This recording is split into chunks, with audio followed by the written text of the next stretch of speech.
Well, what is happening, everybody? This is the Maine Hockey Report, brought to you by the Hockey Podcast Network. I'm your host, Benjamin Kennedy. I hope you all are having just a great week out there. We are into the Olympic season. Of course, the NHL on their shutdown here for the bulk of the month of February. So all sorts of international hockey to be checking out. And of course, don't forget the AHL and the ECHL continuing to play on. So if you're looking for some good live hockey here on this side of the pond, go check out some of your local arenas. Today, though, guys, with the NHL on a bit of a pause, I thought it was a good opportunity to take a look at some of the bigger storylines that we should be following coming out of the Olympics. Of course, we're going to have right around 25, 26, 27 games left, so over halfway through, and all sorts of storylines. These are my top 10. I know they may not be your top 10. I might be missing some. There might be some argument there, but these are the top 10 stories I'm going to be paying attention to as the NHL comes back here at the end of February. Starting with the Florida Panthers, the two-time Stanley Cup champions. Will they miss the playoffs? Been a bit of a talking point here the last 2 and 3 weeks as we sit here today. 29, 25, and 3 with 61 points. Eighth in the Atlantic Division, 8 points behind a wildcard spot, and 5 teams in front of them at this point. So it's not looking good. They've got a ton of injuries, as we know, starting with Sasha Barkov. Of course, Matthew Tkachuk is back, but is it a little too late there? Numbers aren't great for them, and they have continued to do some winning, but 2.98 goals for and a 3.33 goals against. That's 26th in the league, 19th in goals for, and their power play is under 20%, which is not what we're used to seeing with this Florida Panthers team. Of course, Sergei Bobrovsky, their all-world future Hall of Fame goaltender, having a down year, which happens when the team in front of you isn't playing as well. 3.13 goals against for him and an .871 save percentage. Not numbers we're used to seeing with Bob. Now, being a Boston Bruins fan, I am never going to count Florida out. I'm never going to say, yeah, they're done, because we could come back from the Olympics and they could reel off 6 games in a row and all of a sudden they're right back in the hunt of it. But, man, the numbers and everything it doesn't look like it's in their favor. I checked out the Barkov number on Puckpedia, the $10 million salary is already on LTIR. So even with that on LTIR, they only have $2.56 million left in salary. So that means if Barkov does come back, man, they got to clear cap space just to get him back under that. So if you're looking for Florida to add to the room, now listen, Zito, their GM, has done a phenomenal job, masterclass in picking up players and improving the team. But after 3 runs to a Stanley Cup and winning 2 of them, maybe this is just a year where you say, listen, it's just not in the cards for us. And I don't look at this team as one that's at the end of their rope or end of their run. I think if they can get through this year, get into the summer relatively healthy so that everybody's not recovering from surgery, but just going through a normal off season, they still got a juggernaut of a team down there. But we'll see. 3 runs in a row is a lot to do. I didn't have them going back to a 4th cup this year, but I certainly didn't have them missing the playoffs, even with those injuries where they started the season. So going to be wild to watch. Either way, if they miss, it's going to be quite a story. And if they happen to make it and jump all these teams, I mean, that means they're going on like an 800% run here, 800, winning percentage here down the stretch. So will be something worth watching. Second story, and one that we always pay attention to, unfortunately, is coaches on the hot seat. Who are some of the coaches right now that we are most worried about being displaced from their roles before the end of the year? These are my 4 in no particular order. I've got Sheldon Keefe. They're in New Jersey. We all know what a dumpster fire that's been this year. They're 28, 27, and 2, 58 points and sitting 7th in the Metro, playoff team from a year ago. Craig Berube, Toronto, 27, 21, and 9, 63 points, 7th in the Atlantic, playoff team a year ago. Jim Hiller from the LA Kings, 23, 19, and 14, 60 points, 5th right now in the Pacific, playoff team from a year ago. Maybe you're seeing a theme here. And the last name on my list right now, Scott Arniel from Winnipeg, 22, 26, and 8, 52 points, worst one on this list, 7th in the Central. All playoff teams from a year ago, none currently sitting in a playoff spot today. And I think the expectations for all 4 of these teams were playoffs this year for sure. Pete DeBoer is available, man. Pete DeBoer's out there. I know he's not everybody's cup of tea. I love Pete DeBoer. Anybody who's followed this channel for any length of time knows that. I'm a big fan of his. And if I'm a GM and I got to make a change, he's one of the first names I'm calling. Now, listen, I mean, Toronto is one that really, even though I'm a Boston guy, it kind of irks me for those poor Toronto fans because they've got talent. They've got so much talent in that room, and they couldn't wait to get Mitch Marner out the door thinking, oh, it's all his fault. He's the reason we're not getting there. But now look at it. I just think there's, I don't know, so little fight on this team right now. And I also thought with Craig Berube coming in with his kind of tough guy mentality that he was going to bring a different edge to this group. But the room hasn't changed enough. Of course, yes, they've had their defensive injuries. In particular, the goaltending hasn't been as good. But that's one right there of that list that really, really stands out to me. We'll see about the Kings, right? They just made the Panarin deal. They're the closest to a playoff spot of any of these 4 teams. But I also think you've got, a new GM out there this year. And Hiller just, I hate to go back to the playoffs, but some of those decisions he made in the playoffs were a little questionable, for sure. And yeah, they're hanging around it. If Panarin comes in, gives them some energy, maybe they make a run. And if they do make a run, you can't get rid of him. You don't fire the coach. But I don't think he's long for where they're. I think DeBoer would be a heck of a fit in LA. He's coached in the Pacific a ton, in San Jose and in Vegas, in the Central, of course, with Dallas. So I think that he'd be a perfect fit for the Kings. But we'll see. I never want to call for anybody's job, for sure. I think coaching's hard. I think so much. As much as they have some control, so much is really out of their control. It's really about what the players can do on the ice. But man, oh man, I mean, we haven't had as many coaching changes this year, thankfully. And of course, you see what happens in Columbus when they make their change, and the Blue Jackets can't stop winning games. At least coming to the end here before the Olympic break. But we'll see what happens. How many of these 4 get fired before the end of the year? How many of them walk away? Mutual, parting of the ways. Do all 4 keep their jobs? Do any of these 4 teams make the playoffs? I think those are all stories that I'm going to be watching as we round out this regular season. All right. Number 3, my beloved Boston Bruins and their love of the penalty box. Holy bleepity bleep, everybody. We have a penalty minute issue here in Boston, and it's not the first year we've had this. As we sit here today, they are number 1 in penalty minutes taken on the season, 621. Tampa right behind them. They are 2nd in penalty minutes per 60 at 10.75 per. Tampa's right in front of them, so it is really Boston and Tampa in those 2 categories. All I have to do is go back to that Tampa game in the Stadium Series. Beautiful venue, by the way. I thought the NHL did a phenomenal job with that game. Exciting game. But there you are, Boston. You're up 5-1, and you just piss it away with 5-on-3s after 5-on-3s, undisciplined penalties. And yes, of course, we got to show the whole world how we play hockey, but we've been seeing too much of this all year. Listen, Boston surprised me this year. They've been better than expected, so I am railing on them a little bit right now, but I'm railing on them because they had been better than expected, but they're pissing these points away because they're so undisciplined. Listen, I know it's the style that they want to play. I know that they're a physical team. That's part of their DNA. And because of that, you're going to take a few more penalty minutes. But you should not be at the top of the league in this one. You should not be taking so many undisciplined penalties, a lot of stick infraction type penalties.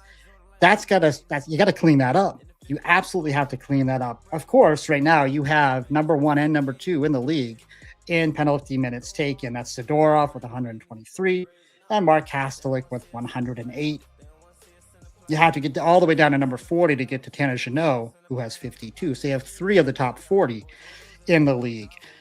I think the Bruins, playoff hopes, how they play down the stretch. They're right in that murky middle of teams. They're in a wild card spot right now. They could very easily get to third in the division, get to second in the division, or they could very easily finish in seventh or eighth, especially if a team like Florida figures it out.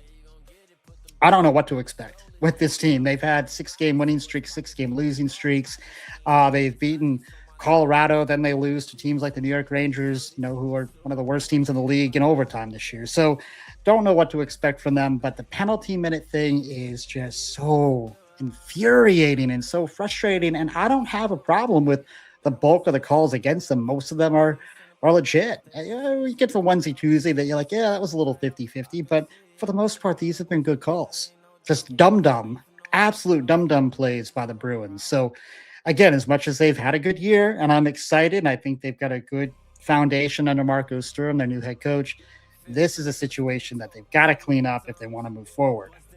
DraftKings Sportsbook, an official sports betting partner of the NHL, is built for the fastest game on ice. With player props and live betting, every shift, every shot, every save gives you options to get in on the game with DraftKings Sportsbook. New customers, bet just $5, and if your bet wins, you'll get $300 in bonus bets instantly. Download the DraftKings Sportsbook app and use code THPN. That's code THPN to turn $5 into $300 in bonus bets if your bet wins. In partnership with DraftKings, the crown is yours. Gambling problem? Call 1-800-GAMBLER. New York, call 877-8-HOPE-NY or text HOPE-NY. Connecticut, call 888-789-7777 or visit ccpg.org. On behalf of Boot Hill Casino in Kansas, wager tax pass-through may apply in Illinois. 21 plus in most states, void in Ontario. Restrictions apply. Bet must win to receive bonus bets, which expire in 7 days. Minimum odds required. For additional terms and responsible gaming resources, see dkng.co/audio. Limited time offer. Copyright 2026 NHL. All rights reserved. All right. Number 4. Let's talk about Macklin Celebrini. Is he a Hart candidate? Is he an MVP candidate in the league this year? Short answer for me is absolutely yes. I think he has to be on that list. Right now he is 4th in points at 81, tied for 3rd in assists with 53. But, when you think about the definition of Hart, what does that mean? The most valuable player to your team. Take him off of San Jose. How good are they?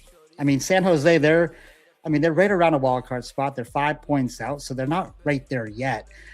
But they're playing far better than they have over the previous years. Obviously, they've been building and having a lot of high draft picks.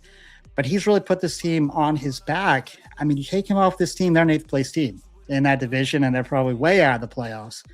All those candidates we know are so important. McDavid, you got McKinnon, you got Kucherov down in Tampa. You take all those guys out their teams, they're not as good, right?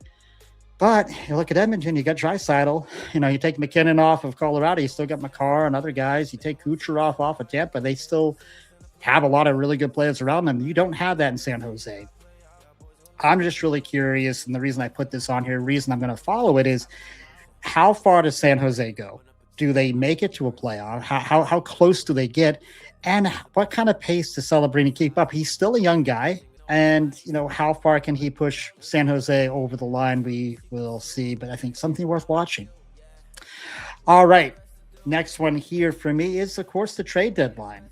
Coming right up here around the corner, just a few weeks away. Of course, we just referenced that Panarin already on the move from the Rangers out to LA, so he's off the table. But who's next? What are some other players we should be watching? And what are some of the teams we should be watching? Nazem Kadri's name continues to come up from Calgary. Veteran guy, of course, cup winner from Colorado. Where could he land? What about Dougie Hamilton with the Devils? Seems like it's gotten a little bit better for him out there, but still, I think a contract that the Devils would love to move and just move him on. We'll see what happens there. Of course, he's, veteran. I don't know I think his best days are behind him at this point for sure. Robert Thomas in St. Louis, I think a really interesting, really intriguing name out there. And Elias Pettersson in Vancouver. Is that a movable contract if you're Vancouver? How much of that do you have to eat? He's just not the player he once was. Still young enough to maybe you get him a culture change someplace. Maybe he can get you get more out of him. I don't know. And then you look at the New York Rangers with Trocheck. They've traded off so many pieces already. Is he the next one out the door? And what do you get for a guy like him? Real solid veteran guy, does a lot of things for you on the ice. That's a small list. I know there's other guys out there, but those are some of the bigger names I'm going to be watching. And what about some teams that are going to be going in for these guys and making trades and making moves? I took a look at Puckpedia before I came on and just looked at some of the usual suspects. Carolina, of course, always seems to be right in on these big players. They're 24.67 million under the cap. They've got a bunch of cap space, so they have all sorts of room to move. The question is, do they have the assets to move to acquire said big-time player? Of course, Tampa's always right there looking to make moves. They're at 3.84 under.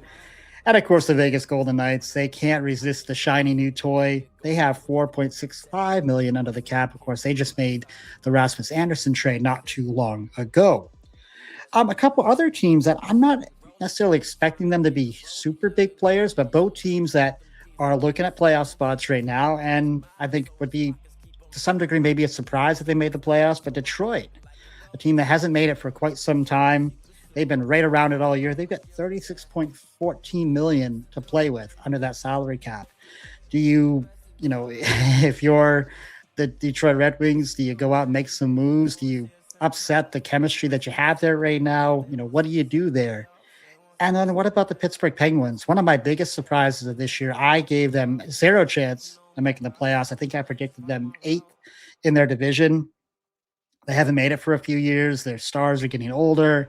Sid's still great. We know that, but totally didn't expect anything. Can they keep it going? They have over $32 million to play with under the cap. I do look at them with Dubas running the show there, with Sid, with the rest of those veteran guys. This might be their last best chance to make the playoffs. I think I'll say it. It is their last best chance to make the playoffs with this group. How do you not go in and make a few moves to try to bolster this team? So they're going to be curious to watch. Sid back in the playoffs would be kind of fun, right? I, again, did not expect it. And, of course, I got to talk my Boston Bruins a little bit. What do they do? Because they're right around the playoffs. They are just a little over $3 million under the cap right now. So they have a small bit of room to play with. I do think the focus will be defense. We know Don Sweeney loves having depth at defense, and especially with how much penalty minutes you have to kill off out there, you need some good defense. And listen, Hampus Lindholm's been a little nicked up this year. He's missed some time. Of course, we know the Charlie McAvoy, puck to the face. He missed some time this year. So, Jordan Harris has been out for quite some time. He's just now coming back. So I think some depth defensively is probably where they focused, because the team's scoring all right. Their power play has been very, very good all year. And I think that's probably where they try to fill in the gaps, but we will see. All right, guys, next on my list is the Nashville Predators and their GM situation. Not a topic we would have been talking about a week ago, but here we are. Of course, it was announced this week, Barry Trotz going to be stepping away, retiring, not going back behind a bench, but stepping away. Wants to have some family time and relax a little bit. He's been in the league an awfully long time. One of the most well-respected men in the game. Of course, Stanley Cup winner, Calder Cup winner here with our Portland Pirates. Of course, Maine Mariners head coach Rick Kowalski played for him years ago. So tons of local roots here for Trotz, but a heck of a career. Did not go very well as a GM there in Nashville, and I just thought their press conference they gave was phenomenal. They were clearly all together, and Barry's still running the club while they make this search. So it may be a little while, but I think it's a great job. Wonderful city, wonderful organization.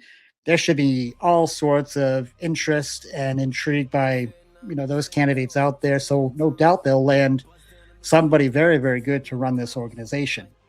But you've got this trade deadline looming. You got a lame duck GM. You're 4 points out of a wild card spot, and you've got a number of veteran guys that could potentially be movable, or it could be potentially part of a playoff cup run, depending on how you want to play this. So it's really interesting because there's names like Marchessault and Stamkos and Roman Josie and Forsberg, and just some names that any playoff team would love to have, on a second, third line or in a defensive pairing if it's Josie. So we'll see. We'll see what they do. They're 19.77 million under the cap. So it's not like they're in a cap crunch where they have to sell off pieces. They don't have a ton of expiring contracts. I mean, I looked at Hala and Bunting as two that are expiring that could be movable pieces if you just want to get something for, expiring contracts. But there are a couple others, but those are the biggest names. So I don't know. I don't know what they do. Maybe they don't know what they do because last year went so poorly. I think this year we fully expected if it didn't get off to a good start, they would just start selling. And it didn't get off to a good start, but lately they've played a little bit better. Now, still 4 points out of a wild card spot. There's no guarantee they get in. And there's no guarantee if they get in that they're going to be any good. Right? They may just get bounced by Colorado, if you get that second wild card spot. But I think it's worth watching. They could also play banker. They could play NHL banker and help facilitate some moves because they have that cap space, take on some dead cap and pick up a few draft picks for yourself and don't really trade anybody and keep yourself kind of competitive and get some assets for future. We'll see what they do, but I think it's worthwhile to watch and keep an eye on that. I can't wait to see who they hire. I think it's a really, really good job out there. All right, next topic on my list, guys, is player safety and condensed schedule a la the Winter Olympics. And the Olympic worry, let's say, I think for many NHL executives and GMs out there, we know that with the condensed schedule, it was going to lead to players stuffing a lot of hockey into very short windows in the calendar. And I think, there is that worry of, more injuries. Every year we have injuries, and I don't have the numbers in front of me to tell you, are we seeing more injuries today than we did a year ago or 2 or 3 years ago? It feels like we are, but I don't know that to be true. We also worry, does the quality of play suffer because of how condensed things are, how much hockey you're shoving into these very short windows? Again, don't really have the answer to that, but might be worth watching. I do think this also comes back to how the game is officiated and player safety rulings, because I really look at players being a little bit more vulnerable in a year like this year because of that condensity, or the condensedness of the schedule, I should say. More propensity for these players to be tired, to be playing with, more nagging injuries with less time to recover, things like that. I go back to that Vilmanis hit on McAvoy there a few days ago, just totally, uncalled for a hit, how that's a 2-minute minor, how that's not a 5-minute major, and how the kid doesn't get suspended at least for a game or two, or one of those things, either 5-minute major or suspension or something. I don't know. I mean, the kid leaves his feet, brings his elbow up high. I know he doesn't really get the head. It looks like he does get more of McAvoy's shoulder, but once you leave your feet, that's an automatic 5 right there. Listen, refs are not perfect. They missed it, but how player safety missed it, in the aftermath when they had all the time in the world to look at the video. And yeah, I'm a little sensitive to that one because it's Charlie, because of what happened in Four Nations last year, because they took the puck to the face this year. He's had major injuries in this calendar year already. And now he has to deal with that, gets taken off the ice on that one. Just tough. But I do think that player safety is going to have to play a big role in how they discipline this stuff. You don't want players thinking that they can take more liberties out there because, maybe we're only going to get 2 minutes for this. They just have to tighten it up a little bit, be a little bit more consistent. But going back to international play, listen, we know that a lot of NHL executives, Gary Bettman included, not super excited about what the Olympics, kind of their preparedness, I guess, for these games. And we're going to see how it looks here. We're seeing it right now. Obviously, the construction delays on the arena and the rink, the size of the rink, the dimensions, shorter than the typical NHL rink. You do worry about injuries there. Players are creatures of habit, and you give them a little less room with as fast and as physical as these guys are. It's tough. And the fact that there was no plan B, if that arena didn't get built or there was some delays, they had no plan B for this at all. Like, there was a chance that maybe these games are going to get played back here in the States or in Canada because there are no rinks in Italy, for this kind of stuff. So I do think that, there's a little bit of that feeling that the NHL executives probably feel like, listen, we played ball with you. You kind of did us dirty a little bit on this deal. But we'll see. And listen, we know there's all the financial risks for the NHL that the Olympics really don't have to worry about any of the financial losses if a player gets hurt or something like that. There's the insurances and travel bits too. But, I think the bigger issue was, the delays on the rink, the fact that it's a shorter piece of ice too, just bonkers to me that something this big could get screwed up that easily. But yeah, I just think, again, just something I'm going to keep an eye on, just because, hey, you don't want to see players get hurt, and you just wonder in future how they handle this. We know the players wanted to play best on best. They wanted international play. They fought for this, and it is the players kind of paying the price, having to play with less recovery time, having to play with more injuries and things like this. We'll see what the future holds. We will. Hopefully, it's a great Olympic Games. Hopefully, nobody gets hurt. And it's just wildly entertaining on all three levels, from the sled team to the women's to the men's. Hopefully all three can be just great events and great games. But yeah, more to come on that one, I'm sure. All right. I think this is number 8 on my list. Alex Ovechkin. Have we reached the final stretch of Alex Ovechkin's career? He's been such a treat, man. Just such a treat to watch. We've had, 20 years of watching him play hockey. 59 games this year, 22 points, 26 assists for 48 points, or 22 goals, I should say, 26 assists for 48 points. Career over 1,500 games, 1,550 games, 919, 752, 1,671 points as we hit the Olympic pause. Of course, you go back to 2005 when he came on board, had a 106-point season his rookie year. So he came out just guns a-blazing as a rook. Of course, Stanley Cup winner in 2018. He's going to be 41 when the season starts next year, and he still can play. I mean, he's obviously not as fast as he used to be. Defensively, he's probably not as detailed as he used to be. He's a goal scorer. He's out there to score, shoot the puck, score pucks. We know that. Does he come back? Does he have anything left to prove? Does he feel he has anything left to prove? I mean, I would say short answer, probably not. And how Washington finishes this season, does any of that dictate a decision for him? I don't know. I mean, anybody who may, have more insights on that, leave those comments down below. But this is very possible that we're reaching the very end of his career. I mean, never say never. He could come back and, maybe he wants to shoot for 1,000 goals. I don't know. I mean, he's still a ways out, probably at his rate. What's that? 81. Yeah, it's probably at least another 2 seasons for him to hit that. I guess it's not impossible. But yeah, if this is the end, and especially if Washington misses the playoffs, which they're right around it. They're one of those teams in the murky middle. They might miss. We might be just, 23 games away from the end of Alex Ovechkin. Of course, we're not seeing him in the Olympics because of, no rush in the Olympics, of course. So just something to watch. I think that, we've gotten so used to guys like him and Sidney Crosby that, it's like, oh, they're never going to retire. But we literally might be staring down the barrel of 23 more games of Alex Ovechkin before it's all over for him. And if so, tip of the cap. Heck of a career, first ballot Hall of Famer without question, and been one of the more entertaining personalities in the league over these 20 years. All right, we're going to round this out here. A couple more for you guys. Number 9, the Central Division race. Holy shnikes, everybody.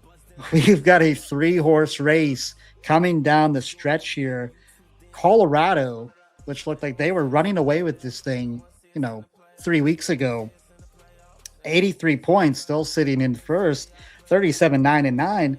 But they're only 5 points ahead of Minnesota right now, who is 34-14-10 with 78 points. And then, of course, Dallas in third, 34-14-9 with 77 points. And over the last 10 is really the story, guys. Minnesota 8-1-1, winners of 5 in a row. And Dallas 7-3, winners of 6 in a row. Whereas Colorado hitting a little bit of a bump, 4-5-1. So maybe the Olympic break coming at a great time for them. There's still in first place. It's still right there, but it's not a runaway like it was just a little while ago. So I just think there's going to be some really great Central Division hockey here down the stretch. I can't wait to see some of those games, some of those 4-point swings, and what all that means for the Western Conference playoffs. Going to be a lot of fun. Do we have a Stanley Cup champion coming out of that list of those three teams? I don't think we'd be surprised at all. I mean, those are three of the top 6-7 teams in the league right now. So we'll see. Looks like Colorado has 3 games in hand on Minnesota and 2 on Dallas. So while both teams have caught up a little bit, Colorado still has some games in hand. If we're looking at cap space and thinking about, hey, what would these teams do at the trade deadline? Colorado has $4.9 million under the cap. Minnesota in okay position, $8.84 million under the cap. Of course, they just picked up Quinn Hughes right around Christmas time. And then Jim Nill down there in Dallas has $3.27 million to work with. And Dallas tends to stay pretty active at the trade deadline too. So Colorado, I don't know if you need to do anything. I mean, I guess if you could maybe upgrade your goaltending, but I think goaltending has been fine. It's not top of the league, but I think you're fine there. I just don't know how you improve that roster. So I don't know if Colorado does anything. I do expect Dallas to be in on some things. I would imagine Minnesota would be too. Going to be a lot of fun to watch. And last and certainly not least, probably my number one story that I'm watching the rest of the way are those Buffalo Sabres. And do they make the playoffs this year? I can't believe I'm saying this. 14-year drought on the line. They are 32-19-6, sitting right ahead of my Boston Bruins with 70 points and in that wild card 1 position. Since December 1st, guys, listen to this. 19-7-2. 19-7-2. This is not some fluky 2-week hiatus here that they decide to win some games. This is 2 months of really, really good hockey, and I didn't see it coming at all. Man, they did not start the season out really in great shape. You wondered, was Lindy Ruff going to be out the door? Obviously, Kevin Adams lost his job. Man, have they turned the tables. It's never been a question of talent. I think so much of it's been a question of culture, defensive details, and just being able to put it all together for a great length of time. They've always had good, talented players, and they've had this slew of players who have been drafted there and developed there, and have been traded away to go win championships elsewhere. We know those names already. I'm just so happy for Buffalo, so happy that they are right in the thick of it in that wildcard 1 position. Now they have lost 3 out of 4. So again, the break might be coming at a good time for them. But 19-7-2 over 2 months is nothing to sneeze at. Looking at some numbers right now, they're 8th in goals for at 3.37, so they're scoring the puck.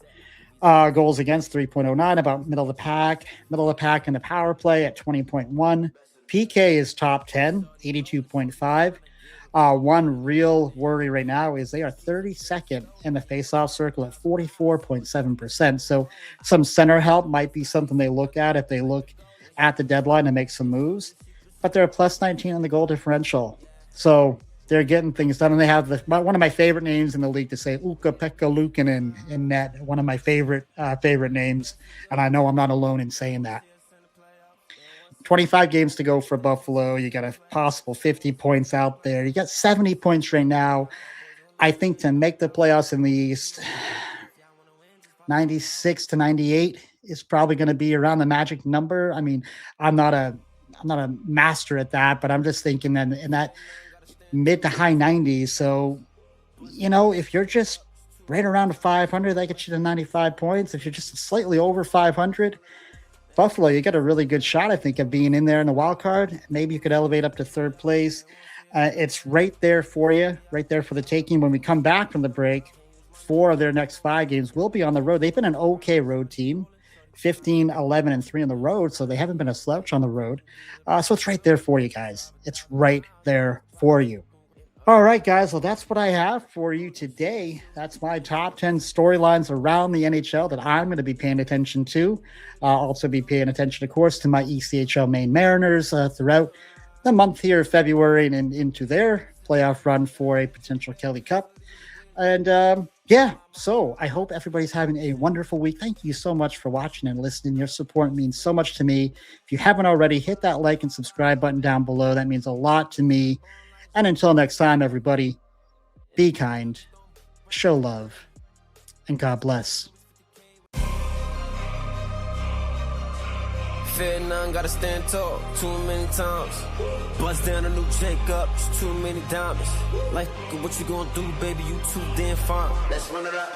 They don't wanna see us in the playoffs. They don't wanna see us in the playoffs. They don't wanna see us in the playoffs. They don't wanna see us in the playoffs. I could see y'all play out. Y'all boys gonna lose it, ain't no doubt. Can't use my name for no more clout. If y'all wanna win, just follow my route. Shorty rolling, shorty tryna get it rolling.